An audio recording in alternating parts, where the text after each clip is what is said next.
Et je suis trop fatigué, dingue sur CNews, épisode 5342. On pesait dans la marche du monde parce qu'on avait l'Afrique derrière nous. Ce n'est plus le cas.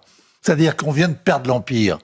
On a perdu le Mali et on a M. Bagayoko en échange. Voilà la réalité crue de ce qui se passe aujourd'hui en France. Vous avez un maire malien à Saint-Denis.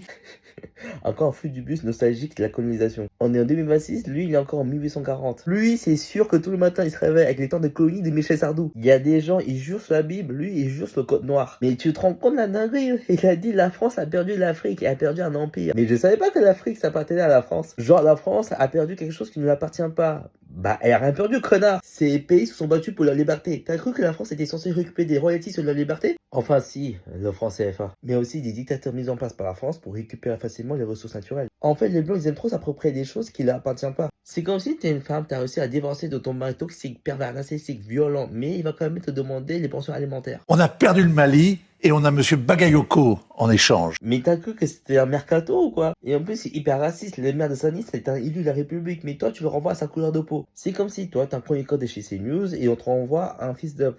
Enfin non, tu l'as déjà. Mauvais exemple. En tout cas, souvent quand les gens issus de l'immigration parlent de la colonisation, on leur dit c'est bon, c'est du passé, il faut aller de l'avant. Bah tout ce que la France avait volé pendant la colonisation, c'était du passé. Hein. Donc si vous voulez qu'on aille un peu de l'avant avec un peu d'honneur et de dignité, reconnaissez que l'esclavage est le pire crime de l'humanité, dites pardon et rendez l'argent.